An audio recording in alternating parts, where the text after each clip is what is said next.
ทำมาหากินคอยคำลงแรงนั่งแยงนกกา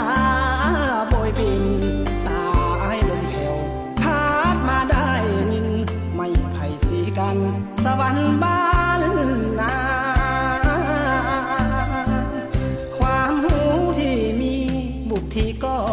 ต่ำทำนาการด่างดำเงินคำบ่มีดอกนาสาวใดจะสนคนบ่มีปริญญาน้องพาแพ้ผ้าขมาบ่ได้ดูลาเหมือนคนเมืองใหญ่โทรศัพท์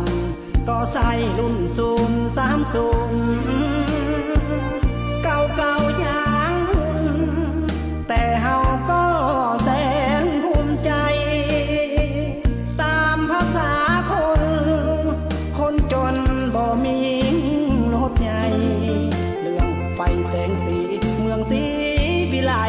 บ่เคยได้ไปบ่เคยพบพาแต่คนบ้านนอกบ่คิดหลอกใคร